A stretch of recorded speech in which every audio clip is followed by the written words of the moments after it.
নমস্কার বন্ধুরা, কেমন আছেন?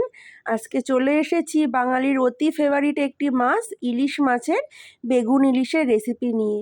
আশা করি প্রত্যেক বাঙালিরই এটি অতি ফেভারিট একটি মাছ। বর্ষাকালে প্রত্যেক বাঙালির বাড়িতেই কম বেশি এটি রান্না হয়ে থাকে।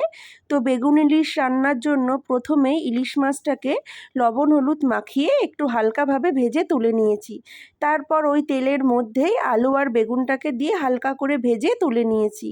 তারপর তেলে কালো জিরে আর কাঁচা লঙ্কা ফোড়ন দিয়ে একটা বাটির মধ্যে সমস্ত গুঁড়ো মশলাকে গুলে সেই মশলাটা কড়াইতে দিয়ে একটু ভালো করে কষিয়ে নিয়ে তারপর ওর ভেতরে আলু বেগুনটাকে দিয়ে একটু কষিয়ে নিয়ে ওতে জল ঢেলে দিয়েছি। জলটা ফুটে উঠলে ওতে ভেজে রাখা মাছটাকে দিয়ে ভালো করে ফুটিয়ে নিয়ে নামানোর আগে একটু কাঁচা সর্ষের তেল দিয়ে নামিয়ে নিয়েছি। আলু বেগুনের রেসিপিটা কেমন লাগলো অবশ্যই জানাতে ভুলবেন না। আর আপনাদের ইলিশ মাছের কোন রেসিপিটা খেতে ভালো লাগে সেটা অবশ্যই কমেন্ট বক্সে জানাবেন। বাই বাই বন্ধুরা।